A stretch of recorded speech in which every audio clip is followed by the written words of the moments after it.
En los últimos días hemos visto al director deportivo del Milan, Illy Tare, hablando de un equipo que debe ser compacto, dominar los partidos, tener jugadores de gran toque de balón. Sobre todo en estas tres declaraciones, en estas tres afirmaciones que ha hecho, en esta descripción del equipo que está preparando, inevitablemente muchos de nosotros nos remitimos 12 meses atrás cuando el entrenador designado en aquel momento, Fonseca, decía en su presentación: yo quiero construir un equipo con coraje, un equipo valiente, un equipo ofensivo, dominante, reactivo, que no deje pensar a los adversarios, con una identidad fuerte. La calidad del juego es muy importante para mí. Eso decía el entrenador Fonseca en el momento de su presentación.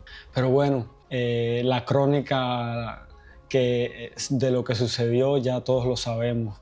Sabemos cómo fue, sabemos cómo el Milan se fue destruyendo pedazo por pedazo, porque la idea en la cabeza del entrenador era una. En aquel momento, Pablo Fonseca. Pero faltaban los jugadores en el equipo que le dieran esa calidad en el toque de balón que necesitaba el equipo rossonero para llevar adelante el estilo de juego que pretendía instaurar el entrenador. El Milan de la temporada pasada, incluso después del mercado de invierno donde se reforzó, terminó siendo en la mayoría de los casos un equipo de transiciones rápidas, un equipo de contragolpe, un equipo de defensa y no de posesión de balón. Dicho esto, tendremos necesidad de esperar a ver quién llegará a Milán en las próximas semanas. Ya hemos hablado del interés que tiene el Milan y cómo está siguiendo a jugadores de gran calidad y de gran toque de balón para acompañar a Luka Modric en ese centro del campo. Pero bueno, por el momento el Milan está más concentrado en dejar ir jugadores, en ceder jugadores. Está más concentrado en dar salida a jugadores con los que no cuenta el nuevo entrenador Massimiliano Allegri. Y es que desde hacía muchos años en la historia del Milan no se veía un mercado de verano tan movido en cuanto a salidas. Y es que la dirección deportiva está priorizando, como es lógico que sea, primero las salidas y luego se pasará a incorporar caras nuevas. Una de ellas, de la que ya sabemos, aunque sí falta prácticamente la presentación, pero es casi oficial, es la de Luka Modric. Es bueno, sí, sabemos que con Luka Modric hay poco que decir en cuanto a posesión de balón, calidad en el toque, cómo esconde el balón, cómo tiene la visión de juego que tiene. Digamos que el Milan aquí sale en primer lugar en esta carrera. Y aquí nos remitimos de nuevo a las declaraciones del director deportivo Illy Tare, donde dijo que el centro del campo del equipo es donde se intervendrá con más fuerza, porque pensamos sea importante o muy importante aumentar la calidad de juego del equipo en esa parte del campo particularmente. Y es por eso que la dirección deportiva está siguiendo de cerca a nombres del calibre de Granit Xhaka, Javi Guerra o el jovencito Ardon Yashari, del cual ya tenemos un video analizando cómo es su estilo de juego aquí en el canal.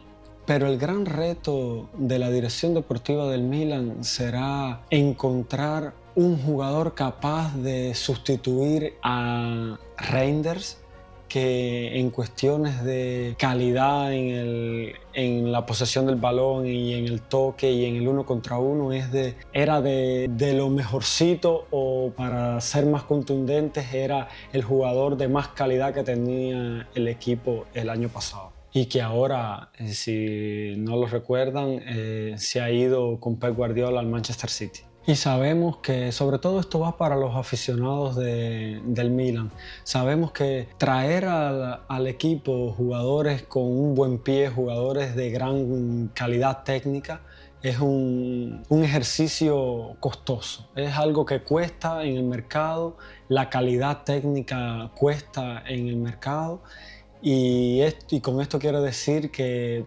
no todos podrán llegar. Por el momento parece bastante claro que el sistema, al menos inicialmente, será el 4-3-3. Si en la pasada temporada hubo momentos puntuales en algunos partidos donde se vio un Milan con un 4-3-3, dependiendo siempre de la posición que ocupaba Pulisic en el campo, si estaba más adelantado o estaba más atrasado, haciendo que el equipo se comportara como un 4-2-3-1. Con Massimiliano Allegri, que sabemos que es un entrenador que le gusta ampliar el juego a las bandas, creo que el sistema de 4-3-3 será mucho más evidente. Pero sobre todo, el centro del campo a 3 podría garantizar ese equilibrio defensivo que el 4-2-3-1 de la temporada pasada no tenía. Se veía un equipo partido en dos, un equipo donde defendían 4, defendían 5 o 6 y atacaban 4 y el equipo quedaba dividido en dos partes y era muy frágil defensivamente.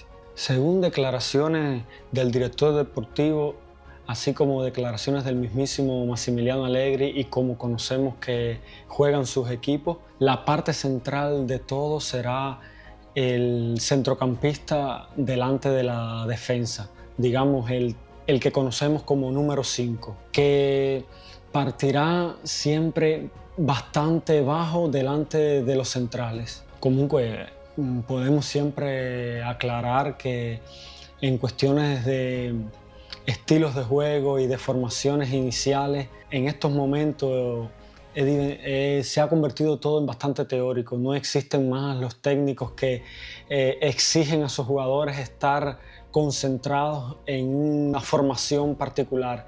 Se parte en una formación y luego el juego evoluciona y los jugadores se intercambian posiciones, se mueven por diferentes áreas. Y así hay que analizar el juego, no solo con la posición de partida, sino por cómo y qué movimientos hacen los jugadores durante el juego. Por ejemplo, el año pasado el Milan, la defensa a 4 que planteaba siempre como parte de ese módulo, de esa formación 4-2-3-1 que utilizaba tanto Fonseca como Concienzao después, se convertía en una línea de 3 en fase de posesión de balón. Y aquí podemos hacer notar que el 4-3-3 que gusta tanto en Milán, digamos que garantiza, o no solo garantiza, sino que invita a hacer desaparecer la figura de ese jugador de media punta que tanto utilizó el Milan de la temporada pasada con dos jugadores en particular, con Reinders y Pulisic. Pero bueno, podemos también pensar que Pulisic puede ser utilizado llegando o entrando, haciendo diagonales desde la banda hacia el centro. Otra parte interesante para analizar es cómo será el centro del ataque del Milan, porque Pulisic y Leao por los extremos son dos columnas, dos pilares fundamentales y que parecen ser inamovibles. Pero también es de valorar cómo será la segunda temporada de Jiménez como delantero centro del Milan. Su primera temporada, digamos que vivió más sombras que luces como delantero del Milan, porque inició con mucha efervescencia, con mucha energía, pero luego digamos que fue bastante tranquila, fue quedando en la parte baja de los goleadores, se participaba poco en el juego del equipo. Sabemos que necesita sobre todo del equipo, necesita que el equipo, como todos los demás jugadores, porque sabemos que el fútbol es un juego colectivo y cuando el colectivo no funciona, los jugadores individualmente no logran mostrar todas sus capacidades.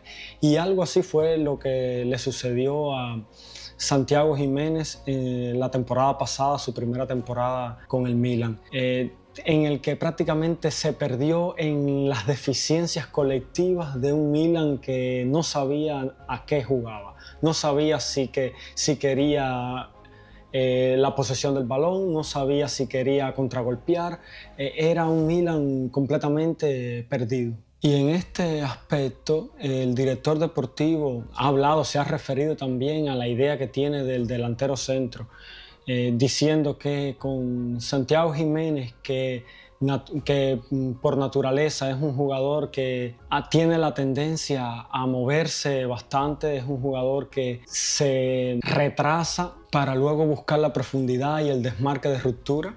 El otro número 9 que pudiera llegar o que potencialmente pudiera llegar tendría que ser un delantero centro de área, un delantero centro, si ahora tuviera que decir un nombre, como Olivier Giroud, con muchos menos movimientos, pero más puntos de referimiento, un delantero que le ofrezca otras soluciones al equipo cuando no encuentran, digamos, el toque, cuando no encuentran la velocidad en el desmarque de ruptura.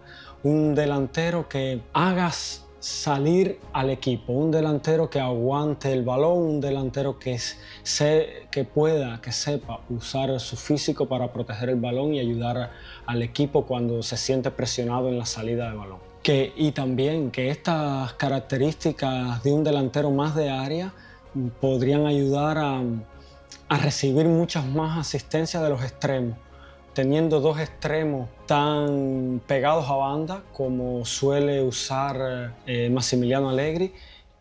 Esto podría ayudar a un delantero, digamos, fuerte, un delantero de área, que obviamente que sepa marcar de cabeza, que sepa marcar, que sea prácticamente un rematador, un 9 de área. Bien, yo lo dejo aquí. Este ha sido un pequeño análisis táctico, podemos decir. También estamos especulando aquí de cómo puede ser el Milan de la próxima temporada, teniendo en cuenta que estamos prácticamente antes de la pretemporada que comienza dentro de pocos, ya en agosto o a finales de este mes comienza ya la pretemporada aquí en Italia. Y bien, quería solo compartir con ustedes cómo veo tácticamente al Milan para la próxima temporada, y una cosa sí les puedo asegurar: será un Milan competitivo. Un Milan competitivo, un Milan capaz, quizás no sea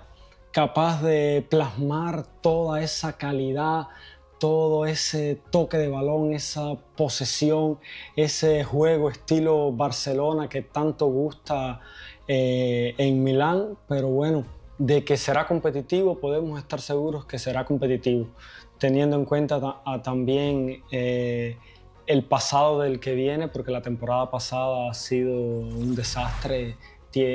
Massimiliano Allegri tiene el listón bastante bajo, por eso estoy seguro que logrará superar el desempeño del Milan de la temporada pasada. Yo lo dejo aquí, los animo a dejarme sus impresiones en la caja de comentarios. Gracias por estar aquí siempre.